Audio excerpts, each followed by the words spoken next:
Hi guys, welcome back to my YouTube channel. Today, as you guys see from the title, I'm going to do another reaction video of Snarled.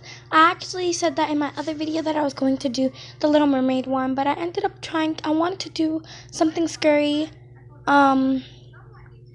No, I actually wanted to do that, but it's right here, and I'm going to do it today. But before we get in this video, get a thumbs up if you like this video, subscribe if you like my channel, press the notification bell if you guys want to see more videos like this, and comment down below if you guys want to recommend things that I could do. But I'm going to recommend a video that I could watch. So let's get in the video. You must not I'm sorry if you can't hear me. think about That's the only reason I'm pausing the video, so I could talk, that you guys could hear me. that. Hey, I'm Sapphire. Want to hear something scary? You must not think about that. Hey, I'm Sapphire. Want to hear something scary? Go follow Snarled.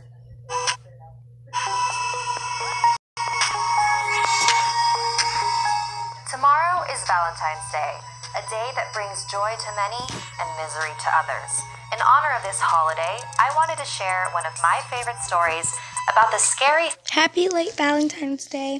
things love makes us do. This is an abridged version of Hans Christian Andersen's famous tragic tale, The Little Mermaid.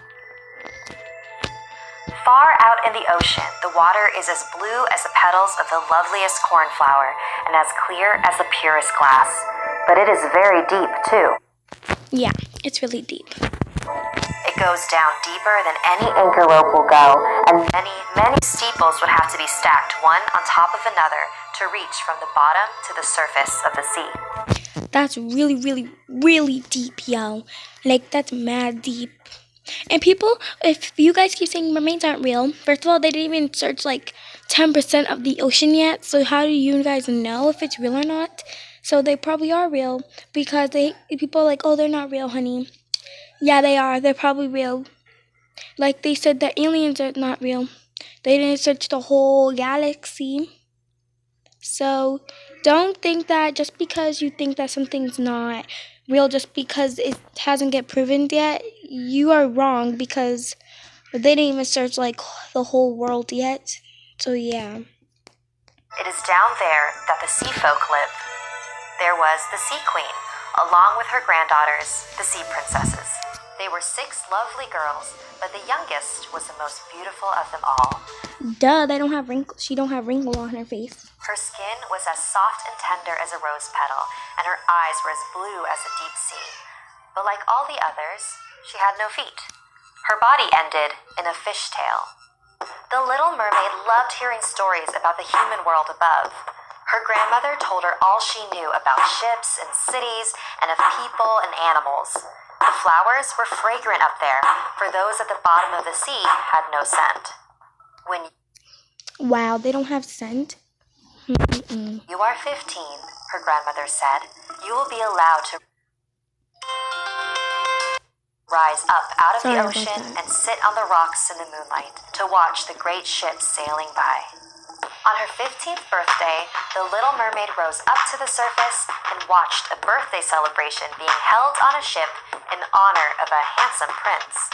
She watched in awe as he laughed, smiled, and shook people by the hand, while the music rang out in the perfect evening. She couldn't take her eyes off of him. Then a violent storm hit, sinking the boat. The Little Mermaid swam towards the sinking prince and pulled him ashore. He lay there unconscious near a temple. She waited from a distance until a young woman from the temple found him. The prince regained consciousness and mistook the temple woman for his rescuer. See, this is totally different. He woke up by himself, but He never even saw the Little Mermaid. Distraught, she dove back into the ocean. If men aren't drowned, the Little Mermaid asked her grandmother, do they live on forever? They too must die, and their lifetimes are even shorter than ours. We can live to be 300 years old, but when we I wish that I was a mermaid. perish, we turn into mere foam on the sea. We have no immortal soul. Human beings, on the contrary, have a soul which lives forever, long after their bodies have turned to clay. It rises through thin air up to the shining stars.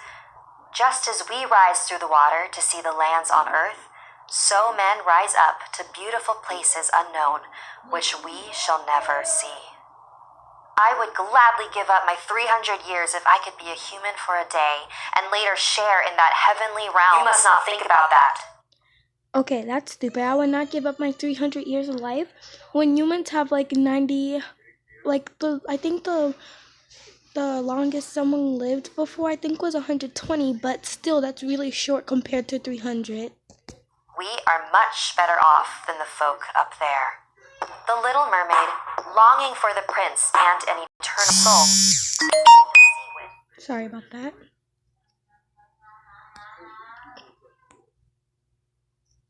In a dangerous part of the ocean. The witch willingly sold her a potion that would give her legs in exchange for her tongue and beautiful voice. She warned her that once she became a human, she will never be able to return to the sea.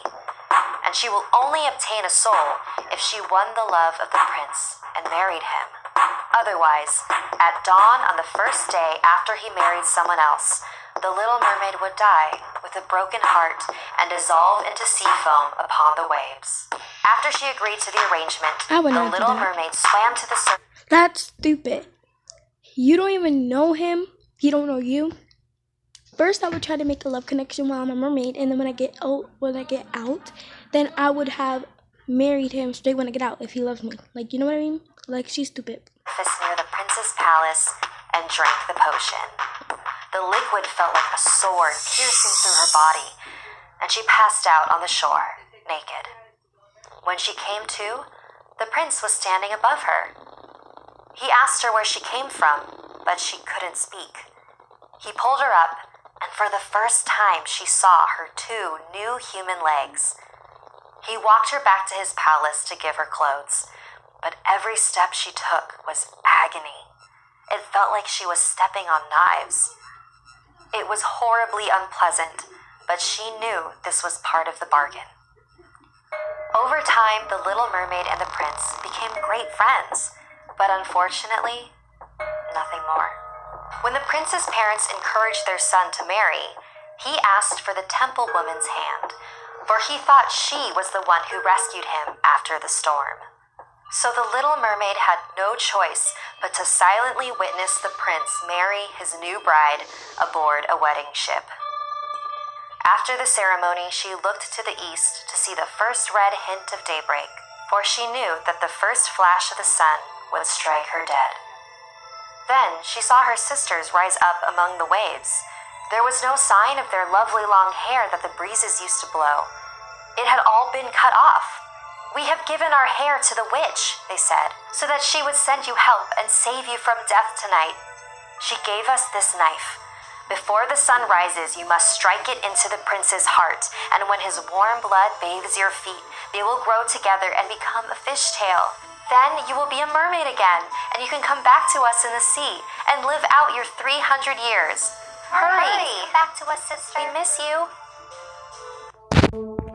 When she said that, I would have thought about it for a couple minutes, and then I would actually kill him, because his life ain't worth mine, honey. I would go back to being a mermaid.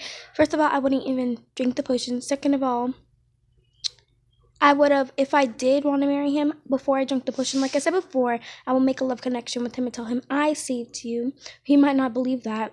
Third of all, I would just kill him, because, like, that's not my man. The little mermaid entered the prince's room, where he and his bride lay fast asleep.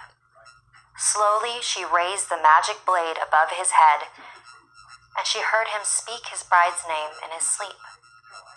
The blade fell from her trembling hands. "The prince's happiness is my happiness. Good night, sweet prince." She walked back outside. Are you kidding me? She's stupid. Stood on the edge of the ship, and threw herself into the ocean, just as dawn broke.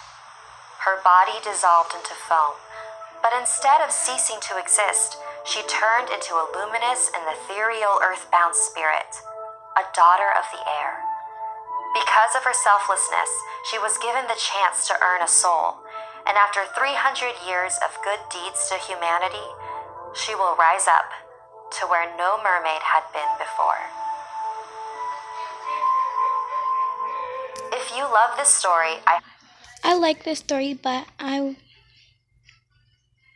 think that the maid should have did something different. She should have never went to the witch. I really enjoy these stories. If you guys did, give it a thumbs up and go follow Snarled because she has really amazing stories, as you guys could see. Give this thing a thumbs up. Share this to any social media. Share this to your friends. Share this to your uncles, grandmas, moms, sisters, brothers, and tell them to follow me and go follow my social medias. And yeah, bye. Peace.